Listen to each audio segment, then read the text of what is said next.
Okay, so I finally got all the parts together, I think, to finish this Manco restoration. Like I said before, this is a Christmas gift, so what I'm going to be doing today is getting the throttle hooked up, getting the motor set up, getting the clutch and the chain and everything on, and I think we'll be pretty much ready to rock this bad boy. That being said, let's get after it.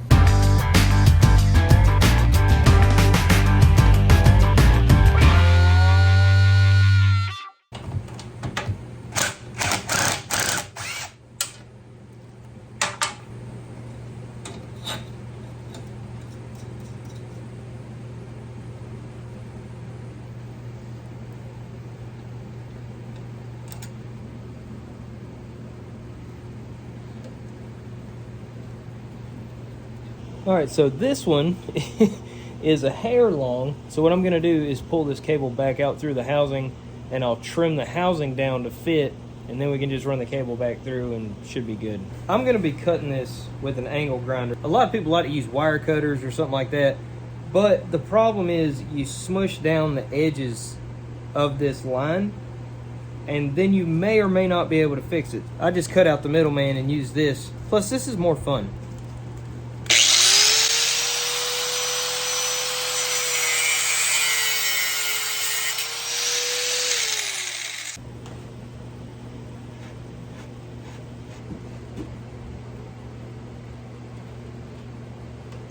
So I've got the motor turned around so I can show you. What I've got to do now is get the spacing right on the clutch so that it sits far enough off the block to line up with this sprocket. So what I've done here is I'm going to take off the clutch, and we'll probably end up running these 5/8 washers. They seem to go in there pretty nicely. Slide the clutch back on, turn the motor around, and see if it lines up correctly. Yeah, that looks good. Now I've just got a 1/4 inch fine thread bolt to thread down in here, as well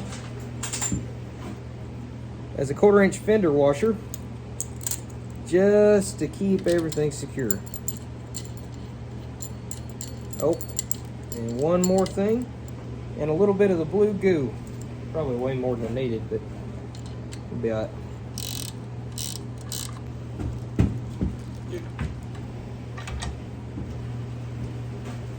Alright, so now that I've got the motor in, I've got the clutch on, everything's ready to go.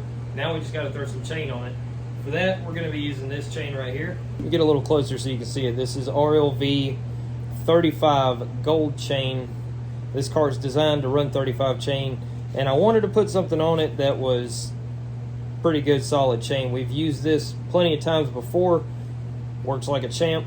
And it doesn't stretch out as quick as some of your Tractor Supply chains would. So we're going to use this chain right here. Go ahead and get it cut and get it mounted on this motor. Alright, so I'm going to try and do this to where y'all get a little bit better angle. So what I'm doing here is lining this up so that when I punch this pin out, I'll have the perfect spacing to drop my master link in, and then we'll be good to go. I don't know how well y'all can see that, but it's going to connect from this pin to this empty slot. When I mark my chain, I'll normally color in the end of the pin and then draw a line across the chain link, so it's easier to find when I take the chain back off to actually pop the pin out.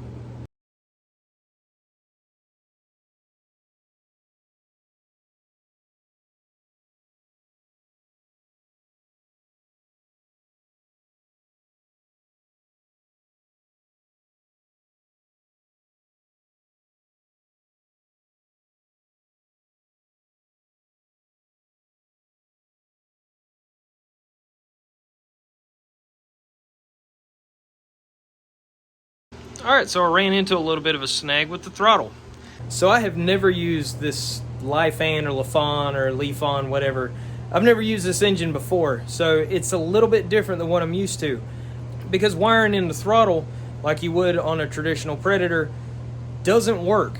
It's completely backwards. It engages the governor where you think it would be given throttle. So I'm trying to work my way around that. Alright, so I had to call in for backup to figure out the throttle on this thing, and I'm going to go over that here in just a minute.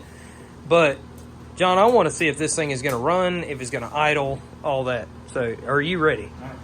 Let's get this cleaned up a little bit and we'll try it. Let's see what happens.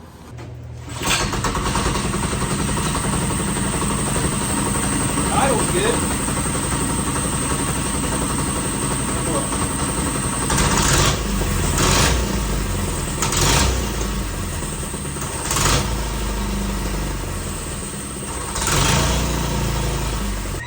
This motor is set up for a solid cable like on a lawnmower to push instead of pull.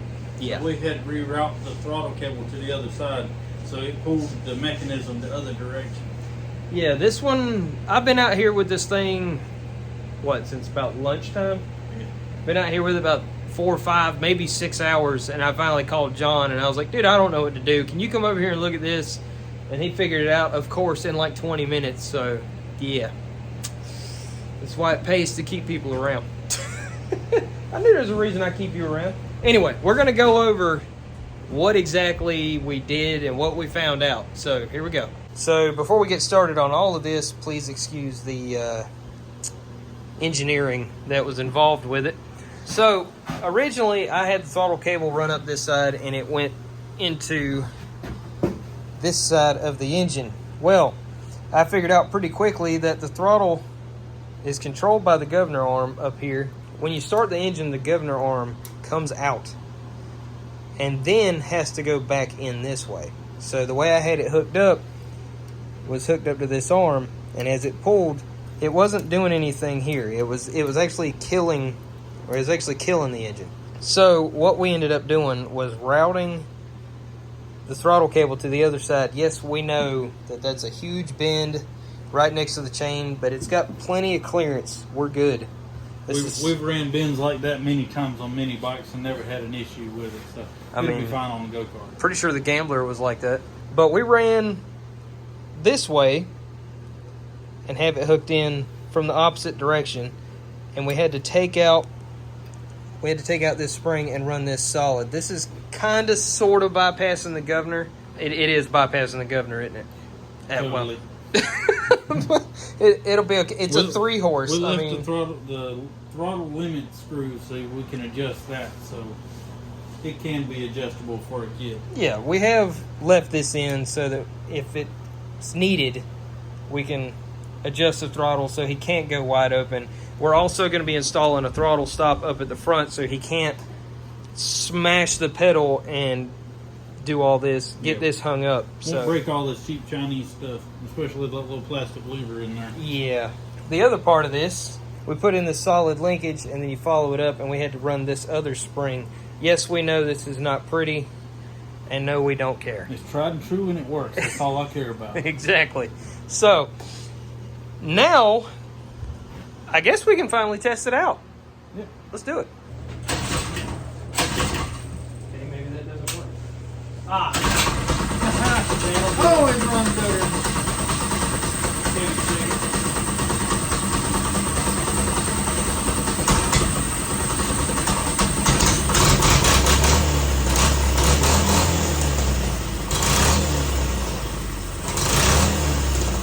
So now what I'm going to do is I'll just use this that piece.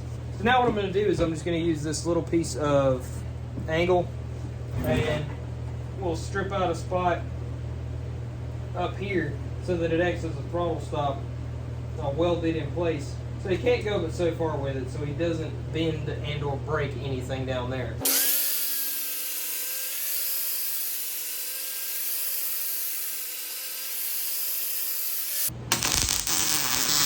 We can adjust the cable. But that's all right. So we got the throttle figured out.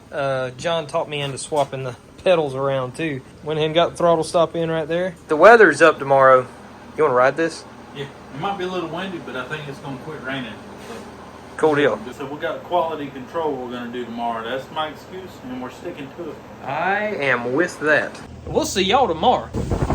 It's windy. Really windy. But we're going to take this thing around the yard real quick, just make sure everything works, and then we're getting it loaded up for delivery. So, yeah, are you ready for all that horsepower? Oh, yeah. Let's do it. Let's do it. Just about lay down on the ground, get on.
Okay, well, I did ride it around the yard a little bit, but I mean, it is a 3-horse, and it's built for somebody about half my size, if you can believe that. Yeah, we built this. The kid that's going to be riding it's maybe 70, 75 pounds, and I weigh $150. I got a little worried that I was going to burn the clutch up on it, but it did everything it was supposed to do. It started, it stopped, and it actually got a little good bit of speed on it, but I didn't want to play too hard on it and risk breaking something, so yeah. Other than that, it is good. I love the way it came out. It looks good. It runs good. And it even sounds good with the stock motor. It sounds great. So, I'm going to call this one a win. So I think we'll do a future project with that motor. Maybe something that's suited for that size motor. I like where this is going, John. It starts easy. And it's got okay power. And they do make torque converter kits that'll fit on a 3-horsepower motor. And I've done it before in the past, before the YouTube days. I put a torque converter on a 3-horsepower motor, and the MiniBike would do it with it. I do remember that. That thing was mean, too. Yeah, we got inside to get out of this wind. It's brutal out there, man. Yeah, it cut right through your jacket. It did. But if you haven't already, you can like and subscribe. Make sure you use the links in the description to pick up a t-shirt from MiniBike Apparel or a Rattle Can Customs t-shirt from Server Customs. And until next time, y'all get up, get out there. Get after it.